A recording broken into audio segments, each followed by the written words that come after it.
Un Allemand sur 3 souffre de troubles du sommeil. Ce sommeil qui est essentiel est la condition requise pour être en bonne santé et rester performant. Le principal symptôme des troubles du sommeil est le manque de récupération. Les patients parlent souvent de fatigue diurne, de manque de sommeil, de problèmes à s'endormir et à dormir d'une traite, de perte de force, de problèmes de concentration, de céphalée matinale, de xérostomie ou d'une augmentation de la nicturie. Le conjoint se plaint des ronflements ou des arrêts de la respiration qu'il, elle, a observés, ce qui constitue déjà une sorte d'anamnèse de tiers. Ces symptômes peuvent être des signes de différents types de troubles du sommeil, tels que les troubles respiratoires liés au sommeil ou les troubles du rythme circadien du sommeil. En cas de symptômes et de signes persistants, le diagnostic doit avoir lieu par étapes. Tout d'abord, l'évaluation est effectuée par le médecin traitant au moyen de l'anamnèse personnelle et de tiers, de questionnaires sur le sommeil et d'appareils médicaux utilisés pour le dépistage dans les cliniques et laboratoires du sommeil. Le questionnaire Epworth Sleepiness Scale, ESS, est un questionnaire standardisé bien connu qui sert à évaluer de manière subjective la somnolence dans des situations prédéfinies. Jugez par vous-même. Le patient est ensuite envoyé chez un pneumologue, un médecin ORL, un neurologue ou un interniste spécialisé en pneumologie qui effectuera alors une polygraphie. Il s'agit d'une sorte de petit laboratoire du sommeil servant à mesurer la situation nocturne au domicile du patient en l'équipant d'un petit appareil portable qui enregistre la respiration, la teneur en oxygène du sang, la fréquence cardiaque, les mouvements du thorax et de l'abdomen et la position du corps. S'il n'est alors pas possible de prendre une décision quant à la thérapie ou autre méthode de traitement des troubles du sommeil, le patient est envoyé au laboratoire du sommeil pour y effectuer une polysomnographie. Lors de l'admission au laboratoire du sommeil, on effectue d'abord un examen physique puis une anamnèse détaillée. Comment se manifestent vos troubles du sommeil? Veuillez décrire les symptômes. Quand allez-vous habituellement au lit? À quelle heure devez-vous vous lever le matin? Vous réveillez-vous pendant la nuit? Combien de temps vous faut-il pour vous endormir? Comment vous sentez-vous pendant la journée? Êtes-vous souvent fatigué, apathique ou léthargique? Vous assoupissez-vous souvent au cours de la journée? Votre conjoint a-t-il remarqué des ronflements ou des arrêts de la respiration? Comment est votre vie privée et professionnelle actuellement? Souffrez-vous de stress professionnel ou privé? Faites-vous les 3-8? Souffrez-vous de certaines maladies? Prenez-vous des médicaments contre l'hypertension, la dépression ou l'asthme? Est-ce que vous fumez? Buvez-vous du café ou de l'alcool? Veuillez me décrire l'endroit où vous dormez. Il est important que vous preniez une douche avant la mise en place des électrodes. N'utilisez ni crème, ni lac, ni vernis à ongles ou ongles en gel pour que les électrodes ne se décollent pas. Il est possible d'aller aux toilettes à tout moment. Veuillez aérer la chambre auparavant pour obtenir une bonne température ambiante.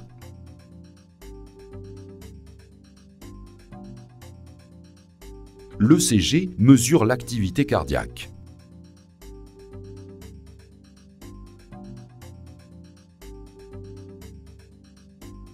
Les ceintures thoraciques et abdominales enregistrent les mouvements du thorax et de l'abdomen pour classifier les arrêts de la respiration.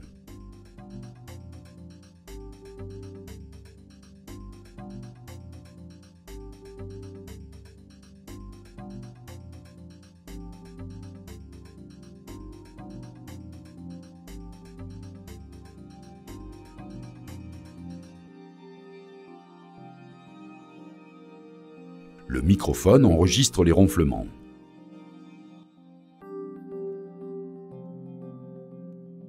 L'EMG mesure l'activité musculaire du menton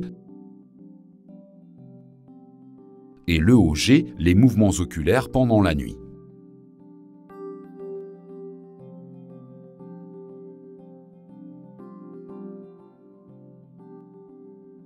Les dérivations EEG mesurent l'activité cérébrale qui permettra de classifier les stades du sommeil le lendemain matin.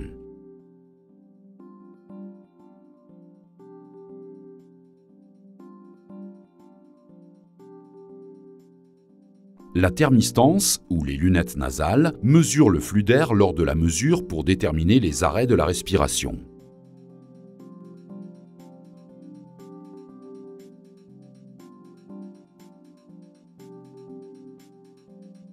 L'oxymètre de pouls mesure la saturation en oxygène du sang pendant la nuit de mesure.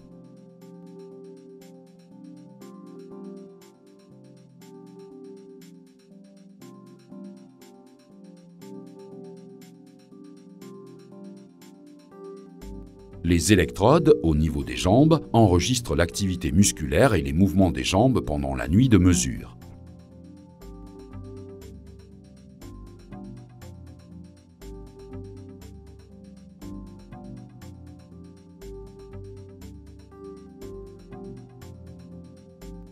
Les troubles respiratoires dépendant parfois de la position du corps, elle est également enregistrée pendant la polysomnographie.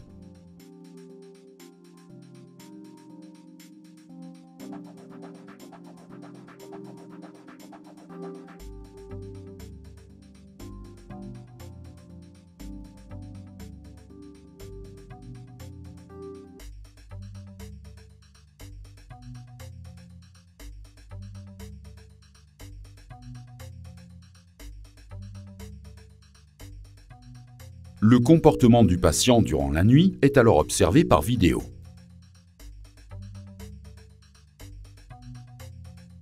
Le profil de sommeil, qu'on appelle aussi hypnogramme, est la représentation graphique des stades du sommeil atteints au cours de la nuit.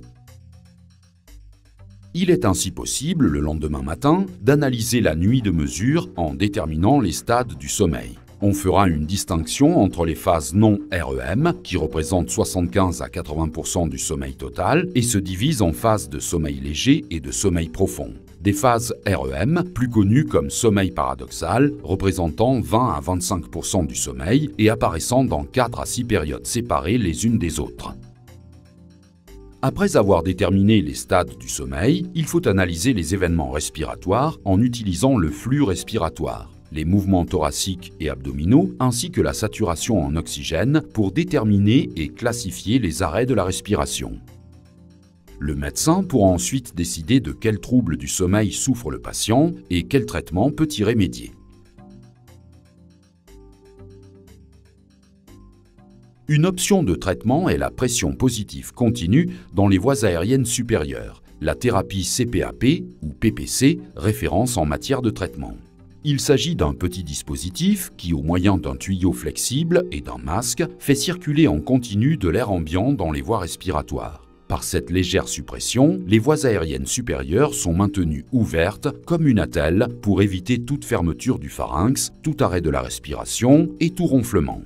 Le masque respiratoire est ajusté en conséquence pour que son assise soit agréable et confortable. On insuffle ainsi en continu de l'air ambiant jusqu'à ce que la pression thérapeutique soit atteinte, pression déterminée et contrôlée lors de la nuit polysomnographique au laboratoire du sommeil. Cette thérapie améliore la respiration, l'apport en oxygène et apporte un sommeil réparateur.